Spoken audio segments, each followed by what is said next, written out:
Hello, I'm Miss Glenister. I'm Miss Watson, and welcome to Virtual Gardening Club.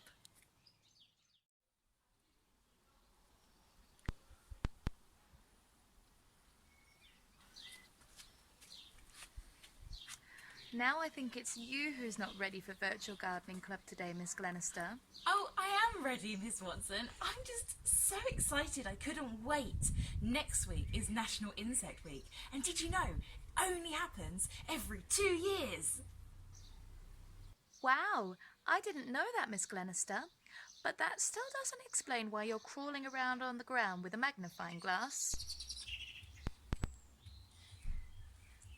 Oh, right. Well, because it's National Insect Week next week, there's loads of things that you can do to celebrate. So I thought, why not go on an insect identifying adventure? I thought I'd start with my radishes because as there's so many holes in the leaves, there's definitely going to be some insects around. Oh, that does sound exciting, Miss Glenister. I don't think I can resist joining in.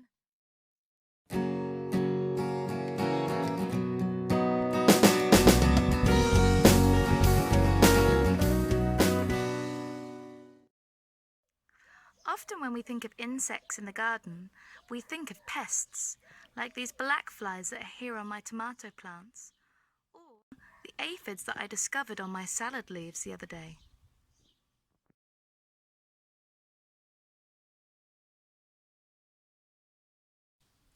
But did you know that insects are incredibly important for our ecosystems? We learnt in our episode about these about how important they are and the role they play in pollinating and making food. There are other insects in our garden which are equally important. These insects have a special role to play too. Some insects, like the ant that I discovered earlier, for example, turn and aerate the soil. That's really great for the plants. They also help get rid of waste, such as plant waste, which for them is a delicious snack. Other insects, like ladybugs, are really good at gobbling up pests, like those aphids on your salad, Miss Watson. Birds aren't the only pest controllers in the garden.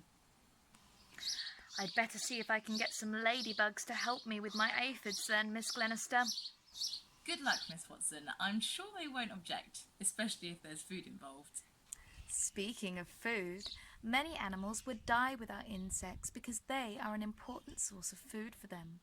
Think of amphibians, such as frogs, or animals such as hedgehogs that depend on insects. Even wasps are important too. Without them, our world might be overrun with spiders or other insects such as flies. Well, Miss Watson, here I was thinking their only job was to bother people who are having picnics and spending time outside. How wrong I was. To celebrate National Insect Week, you can try and take a picture of an insect that you've encountered. This photo you can enter into a competition that opens on the 22nd of June. We'll put a link in the description to see where you can enter the competition. Aren't insects difficult to photograph, Miss Glenister? They're so tiny, and before you get the opportunity to take a photograph, they might fly or scuttle away. Well, it takes a lot of patience, Miss Watson, so try not to rush the process. You may need to take quite a few photographs until you find one you like. When you're taking the photos, try and get up close to the insect, then you can get a really good snapshot of it. But remember, don't harm the insect that you're taking a photograph of, or the nature that's around it. Also, if it's really bright outside, then it might be a bit more difficult to take a photo. Those are some good tips, Miss Glenister. I think I'm going to start photographing now. Me too. Let's share once we're finished.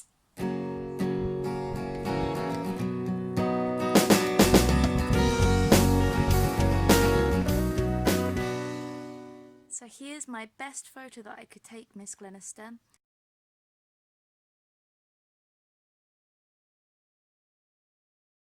I discovered this strange fuzzy white insect here on my broad beans. So I decided to take a photograph because it was a little slower than some of the other insects I'd been trying to photograph, like the hoverflies. However, afterwards I did a bit of research and I found out that it's a mealybug. And that's the sort of thing you don't want on your broad beans because it's a pest. So I'm going to try and find it again and ask it to leave very nicely. I also found another insect, Miss Glenister. It's called a mealworm beetle. It sounds similar to mealybug, doesn't it? Anyway, it's also considered a pest at times, but I found out this really interesting fact about it. Its larva can digest styrofoam, so polystyrene. How amazing will that be if it could support people in recycling plastics? It's actually a lot more challenging than I realised to take photographs of insects, Miss Glenister. I think I'm going to need a little bit more practice. That's really good, Miss Watson. Maybe try taking the pictures later on in the day, or from a different angle. It's really good at the moment because there's lots of bees and butterflies flying around our gardens. And I've noticed in my garden there are lots of centipedes and beetles and spiders and baby snails and slugs. But I did spot a butterfly in my garden. Here's my picture.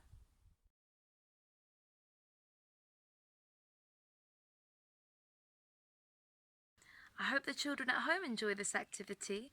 And remember, if you take a photograph that you're really proud of, don't forget to submit it. There's a link in the description below to the website for National Insect Week. Well, Miss Watson, I think that's all we have time for this week. So, children, we'll see you next week for another episode of Virtual Gardening Club.